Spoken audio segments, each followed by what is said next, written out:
Béni soit le Seigneur pour ses bontés, béni soit le Seigneur pour sa parole que nous voulons méditer ensemble ce matin. Et c'est un dimanche tout à fait spécial puisque c'est le premier de l'année. C'est donc le temps des vœux que nous avons amplement souhaité à toute l'Assemblée ici réunie. Et gloire à Dieu, nous sommes nombreux. Nous sommes presque au quota et c'est très bien. Nous voulons également, bien sûr, penser à nos bien-aimés qui nous suivent sur Internet, qu'ils soient bénis, que tous ensemble nous puissions être bénis par la méditation de l'Écriture. Alors, c'est un temps des résolutions et c'est un temps de réflexion aussi que nous voulons avoir ensemble autour de la parole de Dieu, sur des choses essentielles, sur des choses qui constituent la base de notre foi, la base de nos rassemblements aussi, la base aussi de notre conversion. À quoi nous sommes-nous convertis? Vers qui allons-nous? Etc. sont des choses qui sont très importantes. Donc ce matin, en même temps que de vous souhaiter la bonne année, je voudrais également que nous puissions nous souhaiter mutuellement salut et victoire. Salut et victoire en Jésus-Christ. Salut et victoire par la grâce de notre Dieu. Amen. Alors, ce sont deux mots qui ont une forte résonance positive pour nos cœurs, pour nos vies. Mais ce matin, j'aimerais bien qu'on essaye d'en comprendre le sens selon les Écritures. Et puis, le sens tout simplement d'une façon pratique dans nos vies. Qu'est-ce que le salut dans nos vies? Qu'est-ce que le salut dans ma vie?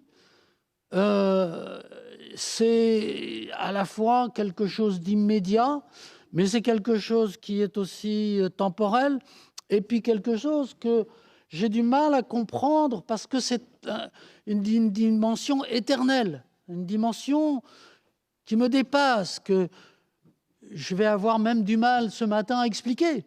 Même si j'y mets tout mon cœur, parce que c'est vraiment quelque chose d'important, une réalité qui nous dépasse. Ces deux notions sont donc au cœur de la théologie judéo-chrétienne, salut et victoire. Nous sommes sauvés. Si on regarde dans les religions orientales, dans différents domaines, eh bien, il n'est pas tellement question du salut, finalement. Question d'une sagesse, d'une certaine éthique, d'une certaine morale, les questions de beaucoup de pratiques personnelles, etc. Mais finalement, la notion de salut est très vague, elle n'existe pratiquement pas. Il y a un ensemble de préceptes, etc. Mais par contre, dans le monde judéo-chrétien, eh bien, il est fortement question du salut. La première réflexion que nous pouvons avoir sur ces deux termes, salut et victoire, que l'on trouve abondamment dans la Bible. Le salut, par exemple, est cité 173 fois dans la Bible. Donc, c'est un terme qui revient de façon récurrente, de façon permanente. Les enfants d'Israël cherchaient le salut. Le roi David cherchait le salut. Et donc, c'est quelque chose qui est important à saisir, à comprendre. Alors, il y a une conception du terme salut qui est néanmoins différente. C'est tout simplement quand on va pour saluer quelqu'un. Dans son étymologie, il était abondamment... c'est un petit peu un aboutissement, c'est comme un bilan. On salue quelqu'un, on se présente et on constate, on constate qu'on l'a rencontré, qu'il est bien là, qu'on a fait contact ensemble, etc. C'est quelque chose de relativement neutre, c'est quelque chose que nous faisons au quotidien, que nous avons fait ce matin, que nous faisons maintenant avec le coude, en se donnant du coude. Bientôt, on se saluera comme les militaires. Enfin, bon, on a tous une manière de se saluer et c'est un constat, en quelque sorte, du bon état dans lequel nous nous trouvons mutuellement. c'est relativement superficiel, mais c'est nécessaire à la prise de contact mutuel, au bon accord qu'il y ait entre nous, que nous ne restions pas étrangers l'un par rapport à l'autre. Dans Acte 23, au verset 26, il est dit ceci rapidement: Claude Lysias, au très excellent gouverneur Félix, salut. C'était une mission qui était destinée à faire comparaître l'apôtre Paul devant le gouverneur Félix. Et donc, il y avait un peu de protocole, il fallait rencontrer le gouverneur Félix. Et donc, il est dit ceci: Claude Lysias, au très excellent gouverneur, salut, Ave César, salut. Et puis, on a aussi, dans Esdras 5-7, ce passage où un certain nombre d'anciens du peuple sont retournés voir le roi Darius pour lui demander: mais est-ce bien la vérité, là? Est-ce que tu as bien missionné Esdras et ses compagnons pour rebâtir les murs de Jérusalem?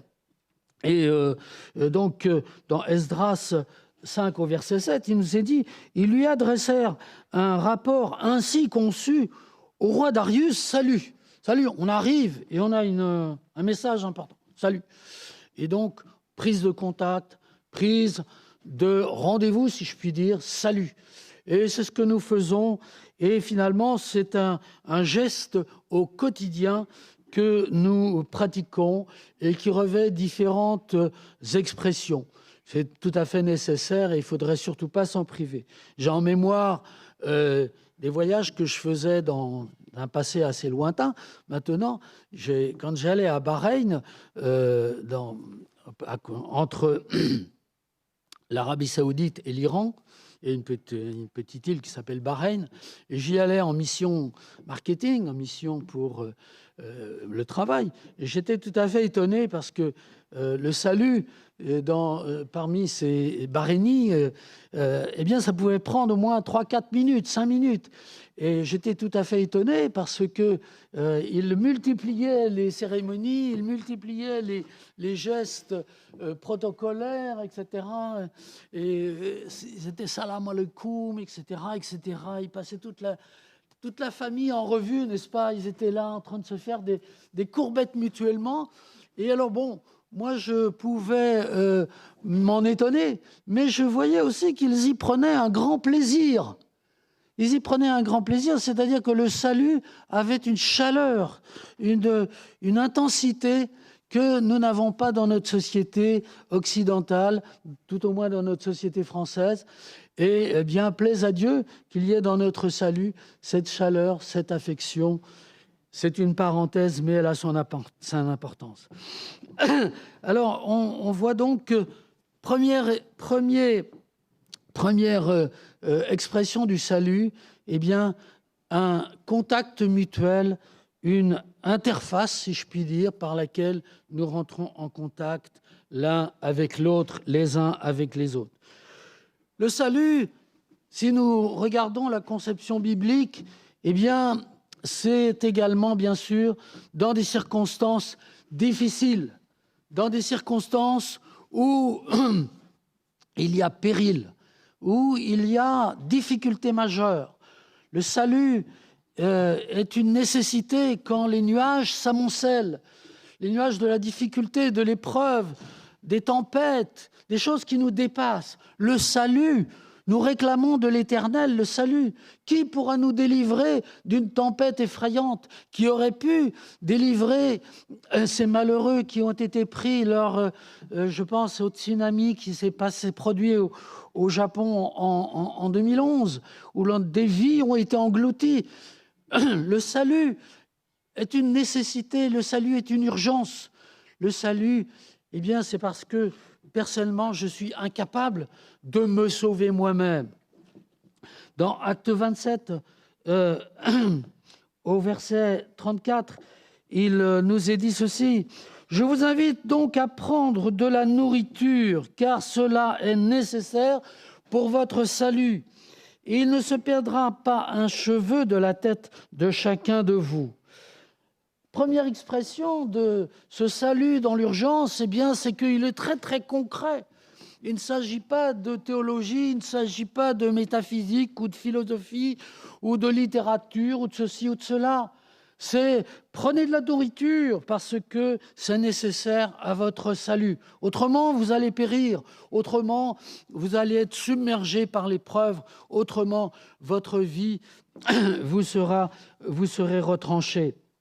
Il ne se perdra pas un seul des cheveux de chacun d'entre vous. Vous voyez, Paul a cette prescience, a cette révélation du Seigneur que le salut tient à une chose bien banale, mais néanmoins, c'est de prendre de la nourriture. Prendre la nourriture pour le corps, quelque chose de très concret. Ici, le salut est donc la solution à un problème majeur. Le salut est immédiat. C'est vraiment ce qui va faire sortir de l'épreuve. On voit que le sens du mot salut dans la Bible, il est bien sûr beaucoup plus général. Il a une portée beaucoup plus globale, singulière en quelque sorte, puisque le salut va être demandé à maintes et maintes reprises par les grands héros de la foi.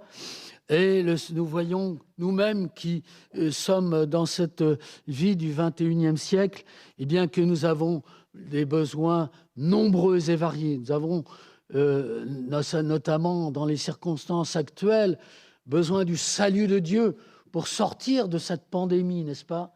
Qui contrôle ces événements ? Qui avait pu prévoir ces événements ? Nous sommes submergés en quelque sorte par cette difficulté, par cette pandémie qui finalement atteint même parfois les plus proches d'entre nous. Et nous avons besoin du salut de notre Dieu. Réfléchissons bien à cette dimension extrême du salut, à cette dimension très générale. Nous avons ce matin prié pour la guérison d'une personne dans notre communauté, dans notre Église. Problèmes familiaux, problèmes d'éducation des enfants, problèmes financiers, problèmes professionnels, problèmes de santé, problèmes de toutes sortes. Tout ce qui nous dépasse finalement, eh bien, nous avons besoin de rechercher le salut de Dieu. Dans Psaume 119, au verset 41, il nous est dit ceci: « Éternel, que ta miséricorde vienne sur moi, ton salut selon ta promesse. » Nous savons que le roi David a eu une vie particulièrement éprouvée, que ce soit avant son règne et même pendant son règne. Il n'était pas un roi, on va dire, tranquille, fainéant comme nous en avions eu dans notre royaume de France dans le haut Moyen-Âge. C'était un roi qui était finalement souvent accablé de soucis, de menaces. Il craint pour sa vie. Et que fait-il ? Eh bien, il appelle son Dieu à la rescousse. Ce que nous voyons dans plusieurs passages, notamment dans celui-ci, lorsque les Amalécites avaient envahi Tsiklag, dans le sud du pays, eh bien, dans 1 Samuel 30, versets 6 à 9, il nous est dit « David fut dans une grande angoisse, car le peuple parlait de le lapider, parce que tous avaient de l'amertume dans l'âme, chacun à cause de ses fils et de ses fils. Mais David reprit courage en s'appuyant sur l'Éternel. » Il reprit courage comment ? Nous avons bien lu, en s'appuyant sur l'Éternel, son Dieu. Il dit au sacrificateur Abiathar, fils d'Achimélec, « Apporte-moi l'éphod. » Abiathar apportera l'éphod à David. Et David consulta l'Éternel en disant, « Poursuivrai-je cette trouve, l'atteindrai-je » L'Éternel lui répondit, « Poursuis, car tu atteindras et tu délivreras. » Amen. Amen. Voilà ce qu'il faut faire quand nous recherchons le salut. Voilà la bonne démarche qui nous est enseignée ici par le roi David. Mais bien souvent, hélas, eh bien, Ce ne sont pas les chemins que nous empruntons, ce ne sont pas finalement les réflexes que nous avons de consulter en priorité l'Éternel et d'attendre la délivrance, d'attendre la réponse. Bien souvent, nous cherchons des chemins de traverse, nous entendons ici et là des amis, des relations dans notre famille, dans nos milieux de travail, eh bien, on voit des gens qui pourraient avoir la solution en l'Éternel et qui malheureusement ne l'ont pas, ne l'atteindront jamais, parce qu'ils prennent des chemins de traverse, ils ne connaissent pas Dieu.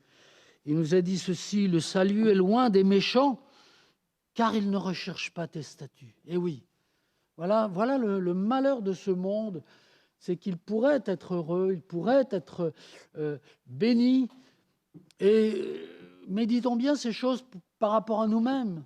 Nous pourrions être peut-être plus bénis, plus en accord avec notre Seigneur, si nous nous penchions davantage sur les Écritures, sur ce qu'elles disent, sur les enseignements très concrets de notre Seigneur, concernant ce que nous avons vu plus haut, problèmes familiaux, problèmes d'éducation, problèmes financiers, problèmes professionnels. Le Seigneur a une réponse, c'est ce que nous voulons proclamer, c'est ce que nous voulons dire ce matin. Le Seigneur a une réponse très concrète, comme nous l'avons vu dans ce passage où Paul dit aux uns et aux autres, il ne dit pas « allez prier, faites ceci, faites cela », il dit simplement « mangez ». Voilà, c'est très concret. Et dans nos vies, dans nos cœurs, il est certain que le salut a une dimension très concrète. Mon frère, ma sœur, il y a peut-être des choses que les uns et les autres, sur lesquelles nous devons réfléchir, pour nous rapprocher plus près de Dieu, pour nous rapprocher plus de ses enseignements, de sa parole, des choses concrètes qu'il nous indique, comme par exemple lorsqu'il nous est dit de renoncer à la querelle, de renoncer à la colère, de renoncer à nous appuyer sur nos sentiments, nos sentiments sont bons, mais lorsque nous sommes submergés par nos sentiments, eh bien, nous nous écartons de la volonté de Dieu. Notre sensibilité, finalement, nous conduit loin de la pensée du Seigneur. Le salut est également dans la Bible, et pour nous qui croyons en Dieu, eh bien, le salut est également il a une dimension éternelle. Lorsque nous avons cru dans le Seigneur, lorsque nous sommes baptisés, je crois que les uns et les autres, et nous l'avons confessé dans les eaux du baptême, nous avons cru au salut éternel de Dieu. Et c'est vrai que nous avons du mal à mettre des mots sur ce qu'est l'éternité. Nous sommes prisonniers, limités, si je puis dire, dans un certain laps de temps. Chaque génération se succède. Et nous n'avons pas une représentation précise, détaillée de tout ce qu'est l'éternité. Cependant, nous avons dans notre conscience, dans notre cœur, et ce matin, c'est l'occasion de nous le rappeler, une conscience très claire que nous aimons être en relation, rester en communion avec notre Seigneur. Nous voulons être avec lui dans l'éternité. Nous voulons le louer, le célébrer. Voilà ce que signifie le salut éternel pour nous. C'est être en présence de sa personne bénie. C'est être en présence de tous nos bien-aimés qui sont sauvés, comme nous, pour l'éternité. Voilà ce que signifie. Et donc, le salut a une dimension éternelle. Dans le Nouveau Testament, il y avait un juste qui s'appelle Siméon. Il atteste le premier du caractère éternel du salut de Dieu. Il dit, par exemple, lorsque Jésus est présenté au temple dans Luc 2, 21 à 35, nous lisons des choses très, très intéressantes, parce que à la fois, c'est comme un flash, c'est comme quelque chose qui arrive soudainement, et ça a malgré tout une dimension éternelle, ce que dit là Siméon. Car il dit, « Et voici, il y avait à Jérusalem un homme appelé Siméon. Cet homme était juste et pieux. » Notons cette condition, c'est qu'il était juste et pieux. Voilà, il n'était pas un homme inique, ni un homme un peu trouble, etc. Il était juste et pieux. Il attendait la consolation d'Israël. Voilà quelque chose de une bonne attitude. Est-ce que nous attendons la consolation d'Israël? Est-ce que nous attendons l'enlèvement de l'Église? Est-ce que nous attendons les choses précieuses que nous révèle le Seigneur dans sa parole? Et l'Esprit Saint était sur lui. Alléluia. Il avait été divinement averti par le Saint-Esprit qu'il ne mourrait point avant d'avoir vu le Christ du Seigneur. Il vint au temple poussé par l'Esprit. Et comme les parents apportaient le petit enfant Jésus pour accomplir à son égard ce qu'ordonnait la loi, il le reçut dans ses bras, bénit Dieu et dit : « Maintenant, Seigneur, tu laisses ton serviteur s'en aller en paix, selon ta parole, car mes yeux ont vu ton salut. » Pan! Il a eu la révélation, il a eu comme un flash dans son cœur, dans son esprit, que voilà, celui-ci était bien le Christ du Seigneur. Et celui-ci était l'enfant Jésus qui allait sauver non seulement son peuple, mais toute l'humanité, puisqu'il dit plus loin : « Salut que tu as préparé devant tous les peuples, lumière pour éclairer les nations. » C'est nous. Et gloire d'Israël, ton peuple. Son père et sa mère étaient dans l'admiration des choses qu'on disait de lui.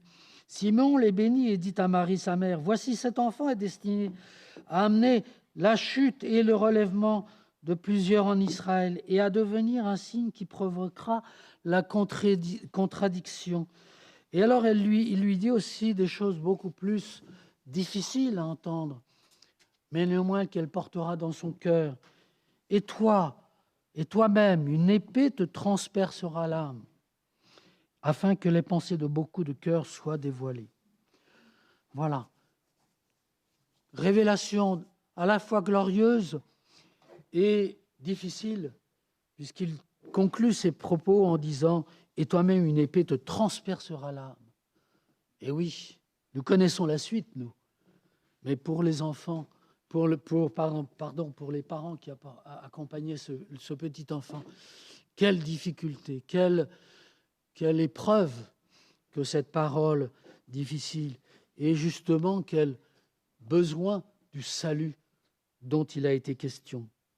Ici, le salut acquiert donc une dimension éternelle, et nous en avons des confirmations au travers de toute la parole de Dieu. Si je prends par exemple dans l'Ancien Testament, il nous est dit ceci dans Ésaïe 51, 8, « Car la teigne les dévorera comme un vêtement, et la gerce les rongera comme de la laine. Mais ma justice durera éternellement, et mon salut s'étendra d'âge en âge. » Des révélations qui montrent que les anciens d'Israël pensaient que le salut de Dieu serait éternel, serait pour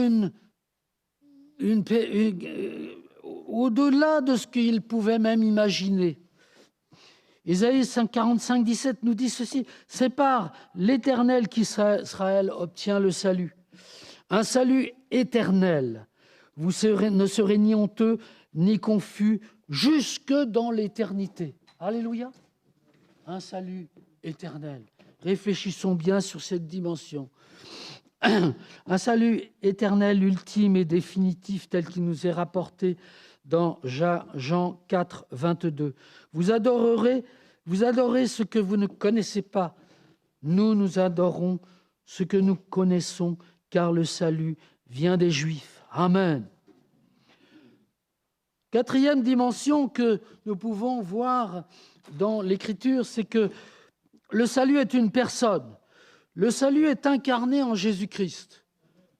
Voilà. Au-delà des mots, il y a une personne éternelle.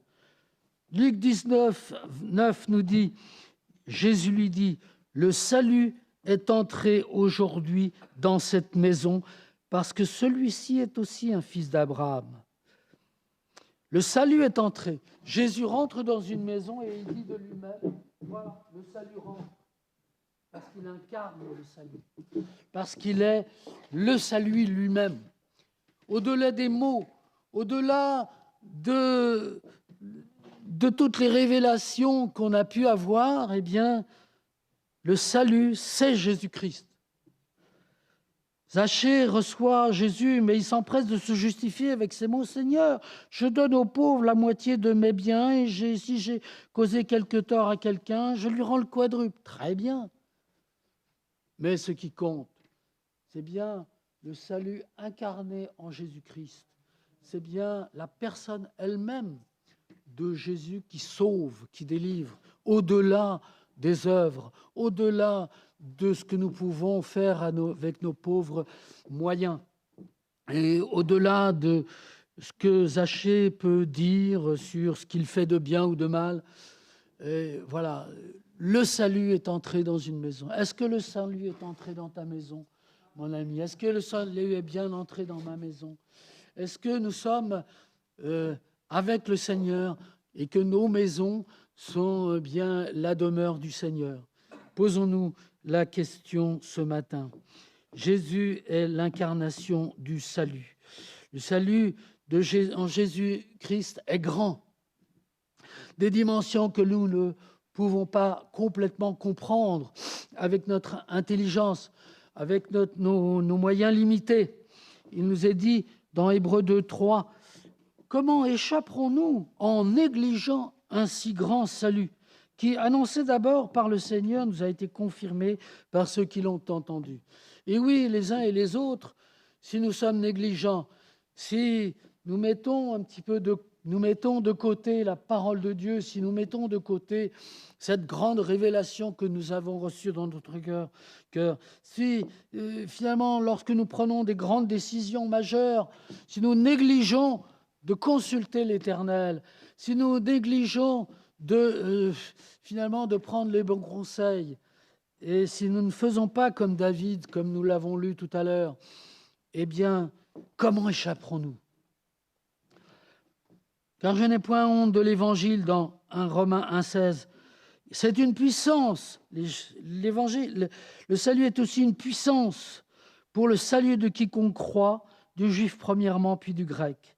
Malheureusement, plutôt parfois que d'appliquer dans notre cœur les bons conseils de la parole de Dieu, nous négligeons un si grand salut. Nous pouvons nous rappeler de ce qu'a fait le roi Saül lorsqu'il était menacé, lorsque sa vie était en péril. Plutôt que de consulter l'Éternel, il a d'abord, bien sûr, consulté l'Éternel, mais il n'obtenait pas de réponse. Qu'a-t-il fait? Eh bien, il a été voir une personne qui évoquait les morts, qui recherchait finalement dans la sorcellerie toutes sortes de révélations. Et finalement, il n'a rien obtenu. Et finalement, il a livré bataille, il a été vaincu. Puissions-nous, les uns et les autres, plutôt que de consulter des forces parfois occultes ou des forces qui ne nous feront jamais de bien, le conseil de quelqu'un, le conseil de celui-ci ou le conseil de celui-là, eh bien, allons plutôt vers le Seigneur, dans la prière, dans la foi. Cherchons à glorifier le Seigneur par notre obéissance et par notre foi dans sa parole. C'est bien souvent par défaut de mise en pratique très concrète, très pragmatique, si je puis dire, de la parole de Dieu, que certains d'entre nous et nous-mêmes pouvons-nous nous égarer, pouvons-nous être comme ça, finalement, défaits par l'ennemi et confus. Donc, soyons attentifs. Comment accéder au salut? Eh bien, dans Romains 10, il nous est dit « Car c'est en croyant du cœur qu'on parvient à la justice, et c'est en confessant de la bouche que l'on parvient au salut, selon ce que dit l'Écriture. » Maintenant que nous regardions rapidement ce qu'il en est de la victoire. Alors la victoire, on pourrait dire, c'est un petit peu l'antithèse du salut, bien que finalement les deux conduisent à un bon état de la personne. Mais la victoire, eh bien, c'est plus, elle dépend davantage de ce qui m'incombe. Je suis victorieux dans telle ou telle circonstance, dans telle ou telle épreuve. J'ai été victorieux. Ou bien le peuple a été victorieux, nous l'avons vu dans l'Ancien Testament, à maintes et maintes reprises, David a conduit le peuple à la victoire. Il a acquis la victoire. Mais la victoire est également une dimension extrêmement importante que nous trouvons dans la parole de Dieu. Et c'est la conséquence, en fait, de l'obéissance, de la conformité à l'Écriture. Pourquoi la victoire produit-elle de l'espérance?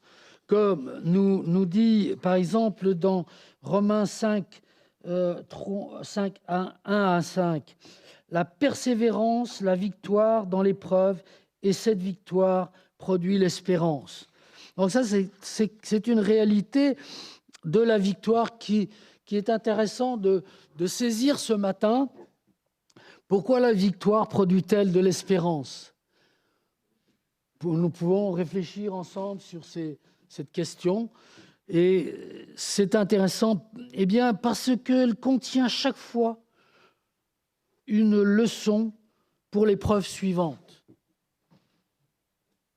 C'est intéressant de comprendre que la victoire, c'est bien d'être victorieux dans une épreuve. Oui, j'ai été victorieux sur la tentation, j'ai été victorieux dans telle épreuve, j'avais le choix, et finalement c'est le choix de l'Éternel que j'ai fait, et j'ai été victorieux, gloire à Dieu, merci Seigneur.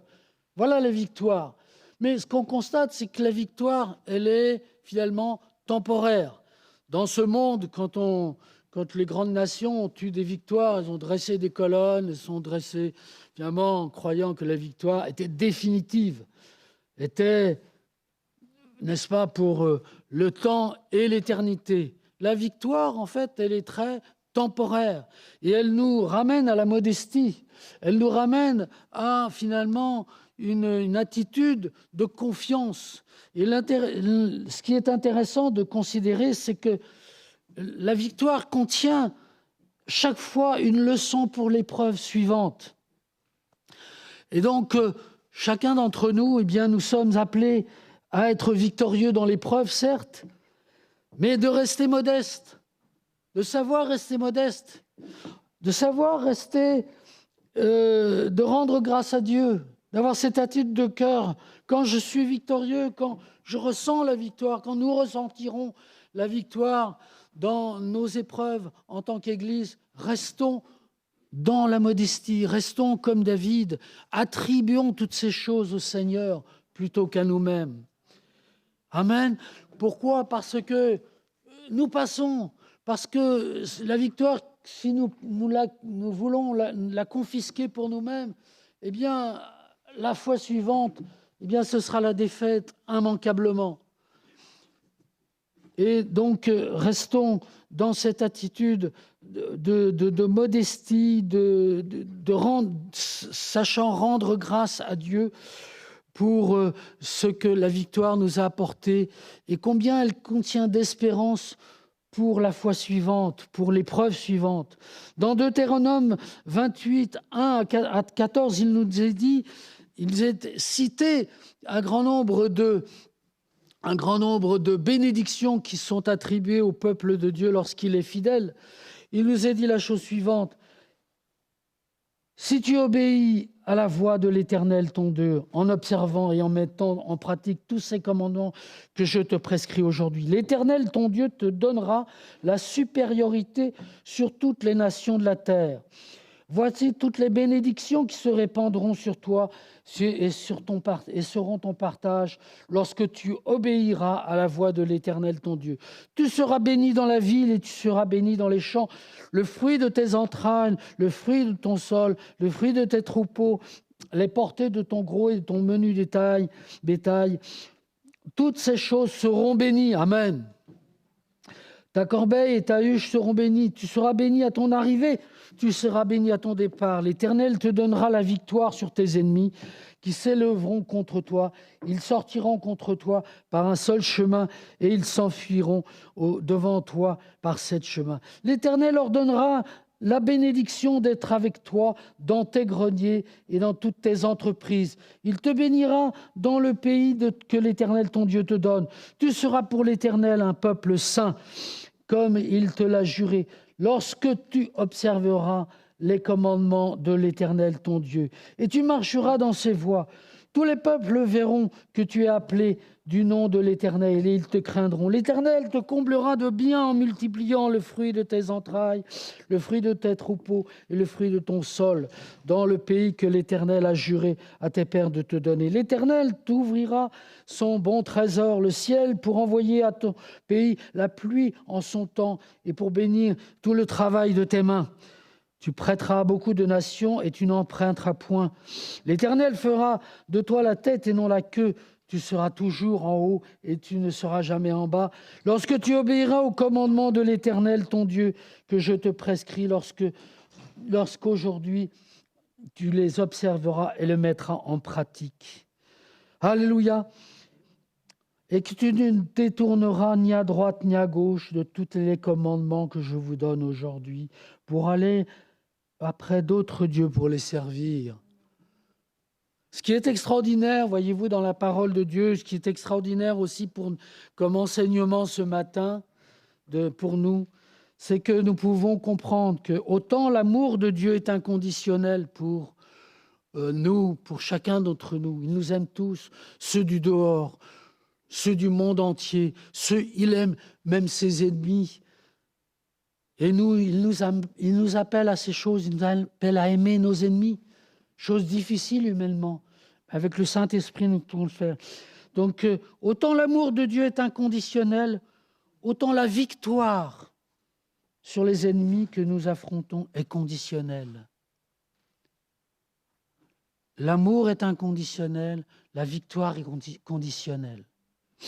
Et oui, si nous péchons, si nous nous détournons du Seigneur, nous serons atteints par les fléaux comme le monde. Il n'y a pas de privilège. Parce que nous sommes chrétiens, il n'y a pas de rente de situation. Ce n'est pas parce que depuis des années nous suivons le Seigneur. Si demain nous péchons, les fléaux, les flèches du Seigneur nous atteindront. Nous n'avons pas fait la lecture, mais à partir du verset 15, tout est décrit. Si tu te détournes de mes lois, dit l'Éternel, je te frapperai, je ne serai plus avec toi, tu seras dispersé, tu ne posséderas plus le pays, tu partiras honteux, confus, etc., etc. Eh bien, il en est pareil pour nous. Nous ne sommes pas, il n'y a pas de rente de situation. Il n'y a pas comme un brevet qui certifie que la victoire, ben voilà, elle était là avant-hier, elle était là il y a 6 ans en arrière, 18 ans, 15 ans, 30 ans, et maintenant je vis tranquille, je peux faire ce que je veux. Non, réfléchissons bien à la victoire, elle est conditionnelle. Nous devons obéir à la pensée du Seigneur, à l'esprit du Seigneur, obéir à sa parole, être bienveillant, multiplier les bons sentiments en notre cœur, comme nous l'exhorte l'apôtre Paul, notamment dans le chapitre que nous a lu notre frère Éric tout à l'heure, dans 1 Corinthiens 13, où il a voulu mettre de l'ordre dans cette Église qui peut-être partait à la dérive en se disant « ça va, je suis sauvé, pour l'éternité en plus. C'est merveilleux, je peux faire ce que je veux. » Cette pensée, malheureusement, a gagné le cœur de certains, mais Dieu nous en préserve ce matin. Que nous soyons attentifs à bien guider nos voies selon sa parole et à rester dans le salut, rester dans la victoire. Nous savons que si son amour est inconditionnel, la victoire, elle est conditionnelle. Amen. Prions le Seigneur et restons dans cette attitude. Levons-nous peut-être parce que c'est aussi la fin du culte. Eh bien, nous allons prier le Seigneur et lui demander sa bénédiction sur nos vies. Notre Dieu, combien nous sommes heureux de t'appartenir. Nous avons fait le bon choix, Seigneur, mais c'est toi qui nous as saisis, Seigneur, car tu nous as aimés avant même que nous t'aimions, avant même que nous puissions nous prononcer pour toi, Seigneur. Nous étions dans le chemin de la perdition, nous étions dans le chemin de la malédiction. Nous ne connaissions pas ton nom et nous te demandons pardon, Seigneur, pour ces choses. Mais maintenant, Seigneur, nous croyons dans un salut éternel. Nous croyons que tu nous as pourvu, Seigneur, des meilleurs froment, des meilleurs produits de toute la terre, Seigneur. Et que tu veux encore, Seigneur, nous accorder des victoires. Mais nous désirons être attentifs à ta parole, la mettre en pratique et nous laisser conduire par elle jour après jour. Amen. Allez.